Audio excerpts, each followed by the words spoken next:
ವೀಕ್ಷಕರೇ, ಬಿಜೆಪಿಯ ಹೊಸ ಟೀಮ್ ಪ್ರಕಟ ಆಗಿದೆ. ಬಿಜೆಪಿ ರಾಷ್ಟ್ರೀಯ ಅಧ್ಯಕ್ಷ ನಿತಿನ್ ನಬೀನ್ ಅವರು ತಮ್ಮ ಹೊಸ ಟೀಮ್ ಅನ್ನ ಇವತ್ತು ಘೋಷಣೆ ಮಾಡಿದ್ದಾರೆ. ಸುಮಾರು 65 ಸದಸ್ಯರ ಹೊಸ ಟೀಮ್ ಮುಂದಿನ 2029ರ ಲೋಕಸಭಾ ಚುನಾವಣೆ ಹಾಗೂ 2027ರ ಉತ್ತರ ಪ್ರದೇಶ ಚುನಾವಣೆಯನ್ನ ಗುರಿಯಾಗಿಟ್ಕೊಂಡು ಹೊಸ ಟೀಮ್ ರೆಡಿ ಆಗಿದೆ. ಪ್ರಮುಖವಾಗಿ ಸ್ಮೃತಿ ಇರಾನಿ, ಮಾಜಿ ಕೇಂದ್ರ ಸಚಿವೆ ಸ್ಮೃತಿ ಇರಾನಿ ಕಮ್ಬ್ಯಾಕ್ ಮಾಡಿದ್ದಾರೆ. ಮತ್ತೆ ತೇಜಸ್ವಿ ಸೂರ್ಯ, ನಮ್ಮ ಕರ್ನಾಟಕದ ಸಂಸದ, ಬೆಂಗಳೂರು ದಕ್ಷಿಣದ ಸಂಸದ ತೇಜಸ್ವಿ ಸೂರ್ಯ ಅವರಿಗೆ ಬಿಜೆಪಿಯ ಯುವ ಮೋರ್ಚಾ ರಾಷ್ಟ್ರೀಯ ಅಧ್ಯಕ್ಷ ಸ್ಥಾನ ಮಿಸ್ ಆಗಿದೆ. ತೇಜಸ್ವಿ ಸೂರ್ಯ ಅವರಿಗೆ ಬಿಜೆಪಿ ಯುವ ಮೋರ್ಚಾ ರಾಷ್ಟ್ರೀಯ ಅಧ್ಯಕ್ಷ ಸ್ಥಾನ ಮಿಸ್ ಆಗಿರ್ಬೋದು. ಆದರೆ ಕರ್ನಾಟಕದ ಮತ್ತೊಬ್ಬರಿಗೆ ಡಾಕ್ಟರ್ ಎಂ ನಾಗರಾಜು ಇತ್ತೀಚೆಗೆ ರಾಜ್ಯಸಭಾ ಸದಸ್ಯರಾಗಿದ್ರು, ಅವರಿಗೆ ಬಿಜೆಪಿಯ ರಾಷ್ಟ್ರೀಯ ಉಪಾಧ್ಯಕ್ಷ ಸ್ಥಾನವನ್ನ ನೀಡಲಾಗಿದೆ. ಇದಾದ ಬಳಿಕ ಪ್ರಮುಖವಾಗಿ ಅಮಿತ್ ಮಾಳವಿಯ, ಬಹಳ ದೊಡ್ಡ ಹೆಸರು ಅಂತಾನೆ ಹೇಳ್ಬಹುದು ಅಮಿತ್ ಮಾಳವಿಯ ಅವ್ರದ್ದು, ಅವರನ್ನ ಬಿಜೆಪಿ IT ಸೆಲ್ ನಿಂದ ರಿಮೂವ್ ಮಾಡಲಾಗಿದೆ. ಅವರ ಜಾಗಕ್ಕೆ ಹೊಸಬರನ್ನ ಕರೆತರಲಾಗಿದೆ.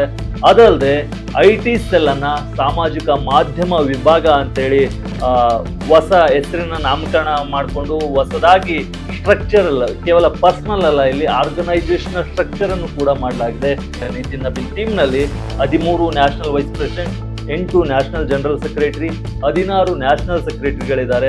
ನಮ್ಮ BL ಸಂತೋಷ್ ಅವರು ತಮ್ಮ ಸ್ಥಾನವನ್ನ ರಿಟೇನ್ ಮಾಡ್ಕೊಂಡಿದ್ದಾರೆ. ಅಂದ್ರೆ ರಾಷ್ಟ್ರೀಯ ಸಂಘಟನಾ ಪ್ರಧಾನ ಕಾರ್ಯದರ್ಶಿ ಏನಿದ್ರು ಅವರು ತಮ್ಮ ಸ್ಥಾನವನ್ನ ರಿಟೇನ್ ಮಾಡ್ಕೊಂಡಿದ್ದಾರೆ. ಅವರಿಗೆ ಇಬ್ರು ಜಂಟಿ ಸಂಘಟನಾ ಕಾರ್ಯದರ್ಶಿಗಳಂತೇಳಿ ಇಬ್ರು ಸಂಘಟನಾ ಕಾರ್ಯದರ್ಶಿಗಳನ್ನ ನೀಡಿದ್ದಾರೆ. ಅವ್ರ ಜೊತೆ ಮತ್ತಷ್ಟು ಅನೇಕ ಬದಲಾವಣೆಗಳಾಗಿದ್ದಾವೆ. ಈಗ ಒಂದೊಂದೇ ಬದಲಾವಣೆಯನ್ನ ನೋಡ್ತಾ ಹೋಗೋಣ ಬನ್ನಿ. ಫಸ್ಟ್ ಸ್ಮೃತಿ ಇರಾನಿ ಕಂಬ್ಯಾಕ್ ಅನ್ನ ನೋಡೋಣ. ಅಮೇಥಿಯಲ್ಲಿ 2024ರ ಲೋಕಸಭಾ ಚುನಾವಣೆಯಲ್ಲಿ ರಾಹುಲ್ ಗಾಂಧಿ ಅವರ ವಿರುದ್ಧ, ಈಗ ಲೋಕಸಭಾ ವಿರೋಧ ಪಕ್ಷದ ನಾಯಕರೇನಿದ್ದಾರೆ ರಾಹುಲ್ ಗಾಂಧಿ ಅವರ ವಿರುದ್ಧ ಸೋಲನ್ನ ಅನುಭವಿಸ್ತಾರೆ. ಅದಾದ ಬಳಿಕ ಒಂದಿಷ್ಟು ಬ್ಯಾಕ್ ಗ್ರೌಂಡ್ಗೆ ಹೋಗ್ಬಿಟ್ಟಿದ್ರು. ಅವರು ರಾಷ್ಟ್ರೀಯ ರಾಜಕೀಯದಲ್ಲಿ ಸಕ್ರಿಯವಾಗಿ ಇದ್ದಿಲ್ಲ. ಈಗ ಮತ್ತೆ ರಾಷ್ಟ್ರೀಯ ರಾಜಕೀಯದಲ್ಲಿ ಸಕ್ರಿಯ ಆಗಿದ್ದಾರೆ. ಅವರು ಜನರಲ್ ಸೆಕ್ರೆಟರಿ ಆಗಿ ಮತ್ತೆ ಬಿಜೆಪಿಯಲ್ಲಿ ಸಂಘಟನೆಯಲ್ಲಿ ಗುರುಸ್ಕೊಂಡಿದ್ದಾರೆ. UP ಇನ್ಚಾರ್ಜ್, ಪ್ರಮುಖವಾಗಿ ಇಲ್ಲಿ ಏನ್ ಗಮನಿಸಬೇಕಂದ್ರೆ 2027ರ ಉತ್ತರ ಪ್ರದೇಶ ವಿಧಾನಸಭಾ ಚುನಾವಣೆಗೆ ಇವರು ಬಿಜೆಪಿಯ ಉಸ್ತುವಾರಿ ಆಗಿದ್ದಾರೆ, ಇನ್ಚಾರ್ಜ್ ಆಗಿದ್ದಾರೆ. ಆದ್ರಿಂದ ಈ ಜವಾಬ್ದಾರಿ ಪ್ರಮುಖವಾಗುತ್ತೆ. ಇವರು ಸ್ಟ್ರಾಂಗೆಸ್ಟ್ ವುಮೆನ್ ವೋಟರ್ ಕನೆಕ್ಟ್ ಅನ್ನ ಹೊಂದಿದ್ದಾರೆ. ಇಂಡಿಯ ಬೆಲ್ಟ್ ಪಾಲಿಟಿಕ್ಸ್ ನಲ್ಲಿ ಬಹಳ ಪ್ರಮುಖವಾಗಿದ್ದಾರೆ. ಯಾಕಂದ್ರೆ ಅಮೇಥಿಯಲ್ಲಿ 1 ಬಾರಿ ಸಂಸದರಾಗಿದ್ರು, 2ನೇ ಬಾರಿ ಸೋತರು. ಅದಕ್ಕೋಸ್ಕರ ಇವರು ಸ್ವಲ್ಪ ಇಂಪಾರ್ಟೆಂಟ್ ಫೇಸ್ ಆಗುತ್ತೆ. ಆಮೇಲೆ ಮೀಡಿಯಾದಲ್ಲಿ ಮತ್ತು ಡಿಬೇಟ್ ಸ್ಕಿಲ್ ಕೂಡ ಬಹಳ ಆಗಿದೆ. ವಕ್ತಾರರಾಗೂ ಕಾರ್ಯನಿರ್ವಹಿಸಿದ್ದಾರೆ. ಬಿಜೆಪಿಯನ್ನ ಸಮರ್ಥಿಸಿಕೊಳ್ಳುವುದರಲ್ಲಿ ಎತ್ತಿದ ಕೈ. ಹಾಗಾಗಿ ಸ್ಮೃತಿ ಇರಾನಿ ಅವರಿಗೆ ಉತ್ತಮ ಸ್ಥಾನವನ್ನು ಕೊಟ್ಟಿದ್ದಾರೆ. ಅದರಲ್ಲೂ 2027 ವಿಧಾನಸಭಾ, ಉತ್ತರ ಪ್ರದೇಶ ವಿಧಾನಸಭಾ ಚುನಾವಣೆಯ ಗುರಿಯಲ್ಲಿ ಇಟ್ಕೊಂಡು ಇದನ್ನ ಮಾಡಿದ್ದಾರೆ. ಇವರು ಮತ್ತೆ ರೈಸ್ ಅಂತಾನೆ ಹೇಳ್ಬೋದು. ಉತ್ತರ ಪ್ರದೇಶದಲ್ಲಿ 2029ರಲ್ಲಿ ಇವರು ಮತ್ತೆ ಅಮೇಥಿಯಿಂದ ನಿಂತ್ಕೊಂಡು ಗೆಲ್ಬೇಕು ಅನ್ನೋದು ಬಿಜೆಪಿಯ ಆಕಾಂಕ್ಷೆ ಮತ್ತು ಮಹತ್ವಾಕಾಂಕ್ಷೆ ಅಂತ ಹೇಳ್ಬೋದು. ಆದ್ರಿಂದ ಬಿಜೆಪಿ ಸ್ಮೃತಿ ಇರಾನಿ ಅವರಿಗೆ ಈ ಸ್ಥಾನವನ್ನ, ಜನರಲ್ ಸೆಕ್ರೆಟರಿ ಸ್ಥಾನವನ್ನ ನೀಡಿದೆ. ಅದನ್ನ ಅವರು ಯಾವ ರೀತಿ ಉಪಯೋಗಿಸ್ಕೊಳ್ತಾರೆ, 2027ರ ಉತ್ತರ ಪ್ರದೇಶ ವಿಧಾನಸಭಾ ಚುನಾವಣೆಗೆ ಯಾವ ರೀತಿ ಬಿಜೆಪಿಗೆ ಪ್ಲಸ್ ಪಾಯಿಂಟ್ ಆಗುತ್ತೆ ಎಂಬುದನ್ನ ಕಾದು ನೋಡ್ಬೇಕಿದೆ. ಈಗ ಎರಡನೇದಾಗಿ ತೇಜಸ್ವಿ ಸೂರ್ಯ ಅವರ ವಿಷಯಕ್ಕೆ ಬರೋಣ. ತೇಜಸ್ವಿ ಸೂರ್ಯ ಬೆಂಗಳೂರು ದಕ್ಷಿಣದ ಸಂಸದರು, ಇಲ್ಲಿವರೆಗೂ ಬಿಜೆಪಿ ರಾಷ್ಟ್ರೀಯ ಯುವ ಮೋರ್ಚಾ ಅಧ್ಯಕ್ಷರಾಗಿದ್ದರು. ಈಗ ಅವರ ಸ್ಥಾನವನ್ನ ಹೇಮಂತ್ ಜೋಶಿ ಅವರಿಗೆ ನೀಡಲಾಗಿದೆ. ಗುಜರಾತ್ನ ವಡೋದರ ಸಂಸದರು, 35 ವರ್ಷ. ಯಾಕೆ ಬಿಜೆಪಿ ರಾಷ್ಟ್ರೀಯ ಯುವ ಮೋರ್ಚಾ ಅಧ್ಯಕ್ಷ ಸ್ಥಾನ ತೇಜಸ್ವಿ ಸೂರ್ಯ ಅವರಿಗೆ ಮಿಸ್ ಆಯ್ತು ಅನ್ನೋದನ್ನ ನೋಡ್ತಾ ಹೋದ್ರೆ, ತೇಜಸ್ವಿ ಸೂರ್ಯ ಬಹಳ ಮೀಡಿಯಾ ಫ್ರೆಂಡ್ಲಿ ಇದ್ದಾರೆ, ಮೀಡಿಯಾ ಫೇಸ್ ಇದ್ದಾರೆ. ಬಿಜೆಪಿ ಅವರಿಗೆ ಬೇಕಾಗಿರೋದು organisational work, not a parliamentary debater ಅನ್ನೋದು ಬಹಳ ಚರ್ಚೆ ಆಗ್ತಿತ್ತು. ತೇಜಸ್ವಿ ಸೂರ್ಯ ಒಳ್ಳೆ ಮಾತಾಡ್ತಾರೆ, ಕೇಂದ್ರ ಸರ್ಕಾರವನ್ನ ಸಮರ್ಥನೆ ಮಾಡಿಕೊಳ್ತಾರೆ, ಪಾರ್ಲಿಮೆಂಟ್ ನಲ್ಲಿ ಬಹಳ ದೊಡ್ಡದಾಗಿ ಡಿಬೇಟ್ ಮಾಡ್ತಾರೆ. ಆದ್ರೆ ಬಿಜೆಪಿ ಯುವ ಮೋರ್ಚಾಗೆ ಆರ್ಗನೈಸೇಷನಲ್ ವರ್ಕ್ ಮಾಡೋರು ಬೇಕು, ಸಂಘಟನೆ ಮಾಡೋರು ಬೇಕು. ಆದ್ರಿಂದ ಹೇಮಂತ್ ಜೋಶಿ ಅವರಿಗೆ ಇದು ಒಲ್ದು ಬಂದಿದೆ. ಈ ಯುವ ಮೋರ್ಚಾ ರಾಷ್ಟ್ರೀಯ ಅಧ್ಯಕ್ಷ ಸ್ಥಾನ ಒಲ್ದು ಬಂದಿದೆ. ಇವರು ತಮ್ಮ ಟ್ರ್ಯಾಕ್ ರೆಕಾರ್ಡ್ ಅನ್ನ ಈಗಾಗಲೇ ನಿರೂಪಿಸಿಕೊಂಡಿದ್ದಾರೆ. ABP ಇಂದ ಬಿಜೆಪಿಗೆ ಬಂದು ಬಿಜೆಪಿಯಲ್ಲಿ ಸಂಸದರಾಗಿ ಈಗ ಯುವ ಮೋರ್ಚಾದ ಬಿಜೆಪಿಯ ರಾಷ್ಟ್ರೀಯ ಅಧ್ಯಕ್ಷರಾಗಿದ್ದಾರೆ. ಇನ್ನೊಂದು ವಿಚಾರವನ್ನ ನಾವು ಇಲ್ಲಿ ಗಮನಿಸಬೇಕು. ತೇಜಸ್ವಿ ಸೂರ್ಯ ಅವರು ಕೇಂದ್ರ ಸಚಿವ ಸ್ಥಾನಕ್ಕಾಗಿ ಪ್ರಯತ್ನಿಸುತ್ತಿದ್ದು, ಎರಡೂ ಸ್ಥಾನಗಳು ಸಿಗಲ್ಲ, ಒಬ್ಬರಿಗೆ ಒಂದೇ ಹುದ್ದೆ ಅನ್ನೋ ರೀತಿಯಲ್ಲಿ ಇದನ್ನ ಮಾಡಲಾಗಿದೆ. ಆದ್ದರಿಂದ ತೇಜಸ್ವಿ ಸೂರ್ಯ ಅವರಿಗೆ ಮಿಸ್ ಆಗಿರಬಹುದು. ಮುಂದೆ ಸಚಿವ ಸಂಪುಟ ವಿಸ್ತರಣೆ ಕೂಡ ನಡೆಯುತ್ತೆ. ಮೋದಿ ಟೀಮ್ದು ಮೋದಿ 3.0 ಸಚಿವ ಸಂಪುಟ ವಿಸ್ತರಣೆ. ಆಗ ತೇಜಸ್ವಿ ಸೂರ್ಯ ಅವರಿಗೆ ಹೆಚ್ಚಿನ ಸ್ಥಾನ, ಜವಾಬ್ದಾರಿ ಸಿಗ್ಬೋದು, ಸಚಿವ ಸ್ಥಾನ ಸಿಗ್ಬೋದು. ಆದ್ರಿಂದ ಈ ಹುದ್ದೆಯನ್ನ ಬೇರೆಯವರಿಗೆ ನೀಡಿದ್ದಾರೆ ಎನ್ನಲಾಗಿದೆ. ಈ ಸ್ಟ್ರಕ್ಚರಲ್ ಶಿಫ್ಟ್ ಏನನ್ನ ಸೂಚಿಸುತ್ತೆ ಅಂದ್ರೆ, media heavy youth base to organisation man. ಅಂದ್ರೆ ತೇಜಸ್ವಿ ಸೂರ್ಯ ಅವರು ಮೀಡಿಯಾ ಫ್ರೆಂಡ್ಲಿ ಆಗಿದ್ರು, ಮೀಡಿಯಾ ಹೆವಿ ಆಗಿದ್ರು, ಮೀಡಿಯಾದಲ್ಲಿ ಒಳ್ಳೊಳ್ಳೆ ಮಾತಾಡ್ತಿದ್ರು.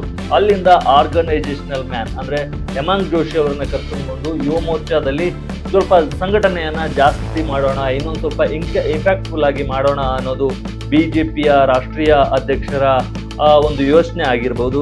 ಅದಲ್ಲದೆ ಗುಜರಾತ್ ಸ್ಟೈಲ್ನ ಯುವ ಮೋರ್ಚಾದಲ್ಲಿ ತರಬೇಕು ಅನ್ನೋದು ರಾಷ್ಟ್ರೀಯ ಅಧ್ಯಕ್ಷ ನಿತಿನ್ ನಬೀನ್ ಅವರ ಚಿಂತನೆ ಆಗಿದೆ. ಆದ್ರಿಂದ ಗುಜರಾತ್ ಸ್ಟೈಲ್ ಬೂತ್ ಡಿಸಿಪ್ಲೈನ್ ಅನ್ನ ಯುವ ಮೋರ್ಚಾದಲ್ಲಿ ತಂದು ಯುವ ಮೋರ್ಚಾವನ್ನ ಸಂಘಟಿತರಾಗಿ ಸ್ವಲ್ಪ ಬಲಗೊಳಿಸಿದ್ರೆ ಬಿಜೆಪಿಗೆ ಹೆಲ್ಪ್ ಆಗುತ್ತೆ ಅನ್ನೋದು ನಿತಿನ್ ನಬೀನ್ ಅವರ ಕಾರ್ಯತಂತ್ರ. ಆದ್ರಿಂದ ತೇಜಸ್ವಿ ಸೂರ್ಯ ಅವರ ಸ್ಥಾನಕ್ಕೆ ಡಾಕ್ಟರ್ ಹೇಮಂತ್ ಜೋಶಿ ಅವರನ್ನ, ಗುಜರಾತ್ನವರ ಆದ ಹೇಮಂತ್ ಜೋಶಿ ಅವರನ್ನ ತಂದಿದ್ದಾರೆ.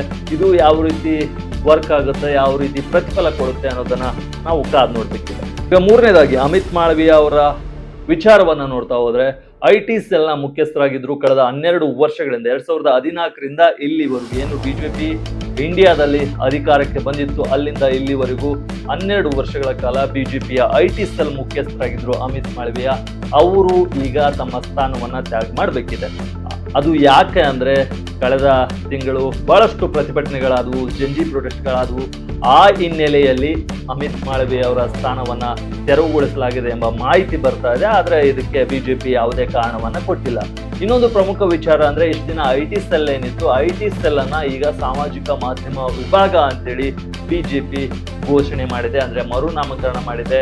ಆದ್ರಿಂದ ಇಲ್ಲಿ ಬಹಳಷ್ಟು ಸ್ಟ್ರಕ್ಚರಲ್ ಶಿಫ್ಟ್ಗಳಾಗಿದ್ದಾವೆ ಅಂತ ಹೇಳ್ಬೋದು. ಯಾಕಂದ್ರೆ ಇಲ್ಲಿ ಬರೀ ಕೇವಲ ಅಮಿತ್ ಮಾಳವಿಯಾ ಅವರನ್ನ ತೆಗೆದಿಲ್ಲ, ಅಮಿತ್ ಮಾಳವಿಯಾ ಅವರನ್ನ ತೆಗೆದಿದ್ದಲ್ಲದೆ ಅವರು ಮುನ್ನಡೆಸ್ತಿದ್ದ IT ಸೆಲ್ ಅನ್ನ ಸಾಮಾಜಿಕ ಮಾಧ್ಯಮವನ್ನಾಗಿ ಬದಲು ಮಾಡಿದೆ ಬಿಜೆಪಿ.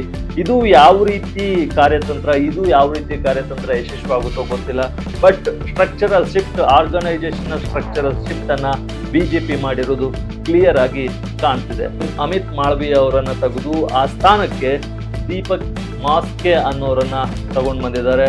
ಇವರು ನ್ಯಾಷನಲ್ ಸೋಷಿಯಲ್ ಮೀಡಿಯಾ ಕನ್ವೇನರ್ ಆಗಿ, ಅಂದ್ರೆ ಬಿಜೆಪಿ ರಾಷ್ಟ್ರೀಯ ಸಾಮಾಜಿಕ ಮಾಧ್ಯಮ ಸಂಚಾಲಕರಾಗಿ ಕಾರ್ಯನಿರ್ವಹಿಸ್ತಾರೆ. ಇವರು ನ್ಯೂ IT ಮತ್ತು ಸೋಷಿಯಲ್ ಮೀಡಿಯಾ ಪೇಸ್ ಆಗಿರ್ತಾರೆ ಬಿಜೆಪಿದು. ಇವರಿಗೆ 58 ವರ್ಷ, ಛತ್ತೀಸ್ಗಢನ ರಾಯ್ಪುರದವರು ಅಂತ ನಾವು ಹೇಳ್ಬೋದು. ಇವರು ವಿದ್ಯಾರ್ಹತೆ ನೋಡೋದಾದ್ರೆ MSc ಕೆಮಿಸ್ಟ್ರಿ ಮಾಡಿದ್ದಾರೆ, ಡಿಪ್ಲೊಮಾ ಇನ್ ಸಿಮೆಂಟ್ ಟೆಕ್ನಾಲಜಿ ಮಾಡಿದ್ದಾರೆ, ಸರ್ಟಿಫೈಡ್ ಇನ್ ಕಂಪ್ಯೂಟರ್ ಪ್ರೋಗ್ರಾಮಿಂಗ್. ಅಂದ್ರೆ ಇವರು ಕೂಡ ಕಂಪ್ಯೂಟರ್ ಬ್ಯಾಕ್ ಗ್ರೌಂಡ್ ಇಟ್ಕೊಂಡೇ ಬಂದಿರೋರು.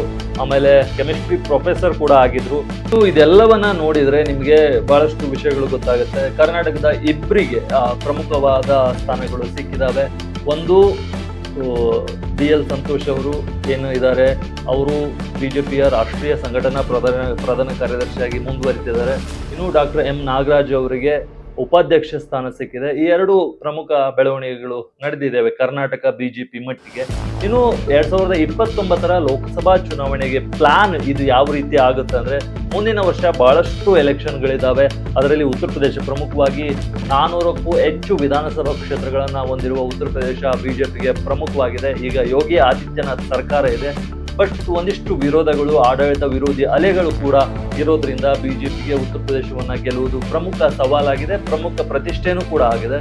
ಉತ್ತರ ಪ್ರದೇಶವನ್ನ ಗೆದ್ರೆ ಇಡೀ ಇಂಡಿಯಾದ ಗದ್ದುಗೆಯನ್ನ ಹಿಡಿಬಹುದು ಅನ್ನೋದು ಬಿಜೆಪಿಗೆ ಗೊತ್ತಾಗಿದೆ. ಅದರಿಂದ ಉತ್ತರ ಪ್ರದೇಶಕ್ಕೆ ಹೆಚ್ಚಿನ ಮಹತ್ವವನ್ನ ಬಿಜೆಪಿ ಅವರು ನೀಡ್ತಿದ್ದಾರೆ. ಅದ್ರ ಜೊತೆ ಉತ್ತರಾಖಂಡ, ಹಿಮಾಚಲ ಪ್ರದೇಶ್, ಗುಜರಾತ್, ಪಂಜಾಬ್ ಚುನಾವಣೆಗಳು ಕೂಡ ಮುಂದೆ ಬರ್ತವೆ. ಅಂದ್ರೆ 2029 ಲೋಕಸಭಾ ಚುನಾವಣೆಗೂ ಮುಂಚೆ ಬರ್ತವೆ. ಇವೆಲ್ಲ 2029 ಲೋಕಸಭಾ ಚುನಾವಣೆಗೆ ಸೆಮಿಫೈನಲ್ ಕದನ ಅಂತಾನೆ ಹೇಳ್ಬೋದು, ಅಂದ್ರೆ ಟೆಸ್ಟಿಂಗ್ ಗ್ರೌಂಡ್ಸ್ ಅಂತಾನೆ ಹೇಳ್ಬೋದು. ಅದರಲ್ಲಿ ಯಾವ ರೀತಿ ಬಿಜೆಪಿ ಪರ್ಫಾರ್ಮೆನ್ಸ್ ಮಾಡುತ್ತೆ ಅನ್ನೋದು 2029 ಲೋಕಸಭಾ ಚುನಾವಣೆಯ ಫಲಿತಾಂಶವನ್ನ ನಿರ್ಧರಿಸುತ್ತೆ. ಆ ಕಾರಣದಿಂದ ಈ ಬದಲಾವಣೆ, ಈ ಸ್ಟ್ರಕ್ಚರಲ್ ಶಿಫ್ಟ್, ಈ ಆರ್ಗನೈಸೇಷನ್ ಸ್ಟ್ರಕ್ಚರಲ್ ಶಿಫ್ಟ್ ಮತ್ತು ಪರ್ಸನಲ್ ಸ್ಟ್ರಕ್ಚರಲ್ ಶಿಫ್ಟ್ ಅನ್ನ ನಿತಿನ್ ನಬೀನ್ ಅವರು ಬಿಜೆಪಿಯಲ್ಲಿ ತಂದಿದ್ದಾರೆ. ಬಹಳಷ್ಟು ಬದಲಾವಣೆಗಳ ಏನಂದ್ರೆ ಈ ಬೆಳವಣಿಗೆಗಳು, ಈ ಬದಲಾವಣೆಗಳಲ್ಲಿ ಒಂದಿಷ್ಟು ಯೂತ್ ಎನರ್ಜಿ ಇದ್ರೆ, ಒಂದಿಷ್ಟು ಎಕ್ಸ್ಪರ್ಟ್ ಎನರ್ಜಿ ಕೂಡ ಇದೆ. ಆದ್ರಿಂದ ಇದು ಸಮ್ಮಿಶ್ರಣವಾಗಿ ಅಂದ್ರೆ ಯುವ ಮತ್ತು ಅನುಭವಿಗಳ ಸಮ್ಮಿಶ್ರಣವಾಗಿ ಬಿಜೆಪಿಯ ಹೊಸ ಟೀಮ್ ಕಾಣ್ತಿದೆ ಅಂತ ನಾವು ಹೇಳ್ಬೋದು. ಕೇವಲ ಬ್ರಾಡರ್ ಹಿಂದುತ್ವ ಏನಿತ್ತು, ಸಿದ್ಧಾಂತ ಏನಿತ್ತು, ಅದನ್ನು ಬಿಟ್ಟು OBC, ಸಬ್ ಕ್ಯಾಸ್ಟರ್ಸ್ ಮತ್ತು SC/ST, ಮಹಿಳೆ ಮತ್ತು ಯುವಕರಿಗೆ ಹೆಚ್ಚಿನ ಆದ್ಯತೆಯನ್ನ ನೀಡೋಕೆ ಬಿಜೆಪಿ ರೆಡಿ ಆಗಿದೆ ಅನ್ನೋದನ್ನ ಈ ಸಂಘಟನೆಯ ಬದಲಾವಣೆ ತೋರಿಸ್ತಿದೆ. ಅದನ್ನು ಕೂಡ ಇಲ್ಲಿ ಕ್ಲಿಯರ್ ಆಗಿ ಕೊಟ್ಟಿದ್ದಾರೆ. ಬಿಜೆಪಿಯ ಪ್ರಮುಖ ಘೋಷವಾಕ್ಯ ಏನಿತ್ತಂದ್ರೆ win the booth, win the election. ಅಂದ್ರೆ ಬೂತ್ ಅನ್ನ ಗೆಲ್ಲಿ ನೀವು ಎಲೆಕ್ಷನ್ ಅನ್ನು ಕೂಡ ಗೆಲ್ತೀರಿ ಅನ್ನೋದಿತ್ತು. ಅದನ್ನ ಸೋಷಿಯಲ್ ಮೀಡಿಯಾಗೆ ಈಗ ಪೇರ್ ಮಾಡಲಾಗಿದೆ, ಸಿಂಕ್ ಮಾಡಲಾಗಿದೆ. ಅಂದ್ರೆ ಸೋಷಿಯಲ್ ಮೀಡಿಯಾವನ್ನ ನೀವು ಗೆದ್ರೆ ಎಲೆಕ್ಷನ್ ಅನ್ನು ಕೂಡ ಗೆಲ್ತೀರಿ ಅಂತ. ಇಲ್ಲಿವರೆಗಿನ ಚುನಾವಣೆಗಳು ಬೂತ್ ಮಟ್ಟದಲ್ಲಿ ನಡೀತಾ ಇದ್ವು. ಮೊನ್ನೆ ಜಂಜಿ ಪ್ರೊಟೆಸ್ಟ್ ಆದ್ಮೇಲೆ ಸೋಷಿಯಲ್ ಮೀಡಿಯಾದಲ್ಲಿ ಬಹಳಷ್ಟು ದೊಡ್ಡ ಬದಲಾವಣೆಗಳಾಗಿದ್ದಾವೆ. ಅದನ್ನ ಗಮನದಲ್ಲಿ ಇಟ್ಕೊಂಡು win the booth, win the election ಅನ್ನ, win the social media, win the election ಅನ್ನೋ ರೀತಿಯಲ್ಲಿ ಬಿಜೆಪಿ ಬದಲಾವಣೆಯನ್ನ ಮಾಡ್ಕೊಂಡಿದೆ. ಅದಕ್ಕೆ ತಕ್ಕಂತೆ ತನ್ನ ಸ್ಟ್ರಕ್ಚರಲ್ ಶಿಫ್ಟ್ ಅನ್ನು ಕೂಡ, ಸ್ಟ್ರಕ್ಚರಲ್ ಚೇಂಜಸ್ ಅನ್ನು ಕೂಡ ಆರ್ಗನೈಸೇಷನ್ ಅಲ್ಲಿ ಏನೇನಾಗಬೇಕು ಅದನ್ನೆಲ್ಲ ಮಾಡ್ತಾ ಬಂದಿದೆ. ಇವತ್ತು ಕೂಡ ಮಾಡಿದೆ.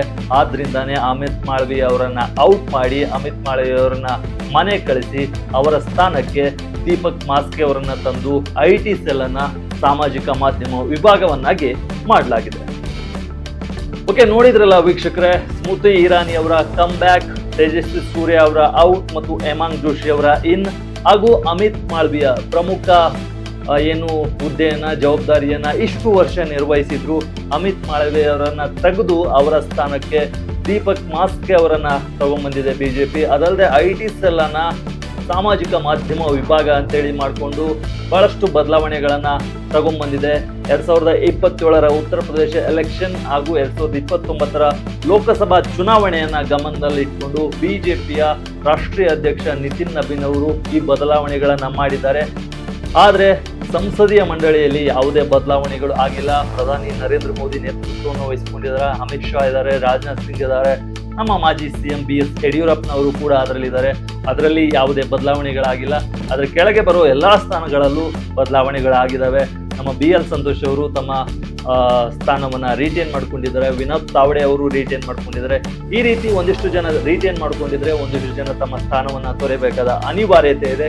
ನೋಡೋಣ ಹೊಸ ಟೀಮ್ 65 ಮಂದಿಯ ಬಿಜೆಪಿಯ ಹೊಸ ಟೀಮ್ ಯಾವ ರೀತಿ ಮ್ಯಾಜಿಕ್ ಅನ್ನ ಮಾಡುತ್ತೆ. 2027 ಉತ್ತರ ಪ್ರದೇಶ ವಿಧಾನಸಭಾ ಎಲೆಕ್ಷನ್, 2029 ಲೋಕಸಭಾ ಎಲೆಕ್ಷನ್ ಯಾವ ರೀತಿ ಪರ್ಫಾರ್ಮೆನ್ಸ್ ಮಾಡುತ್ತೆ. 2024ರಲ್ಲಿ ಆದ ಶಾಕ್ ನಿಂದ 2029ರಲ್ಲಿ ಈ ಟೀಮ್ ಹೊರತರುತ್ತಾ ಬಿಜೆಪಿಯನ್ನ ಅನ್ನೋದನ್ನ ಕಾದ್ ನೋಡ್ಬೇಕಿದೆ. ಇದು ವಿಜಯ ಕರ್ನಾಟಕ ವಿಶೇಷ. ಇದೇ ರೀತಿ ಹೆಚ್ಚಿನ ವಿಡಿಯೋಗಳಿಗಾಗಿ ವಿಜಯ ಕರ್ನಾಟಕ ವೆಬ್ ಅನ್ನ Facebook, YouTube ಮತ್ತು Instagram ನಲ್ಲಿ ಫಾಲೋ ಮಾಡಿ. ಧನ್ಯವಾದ.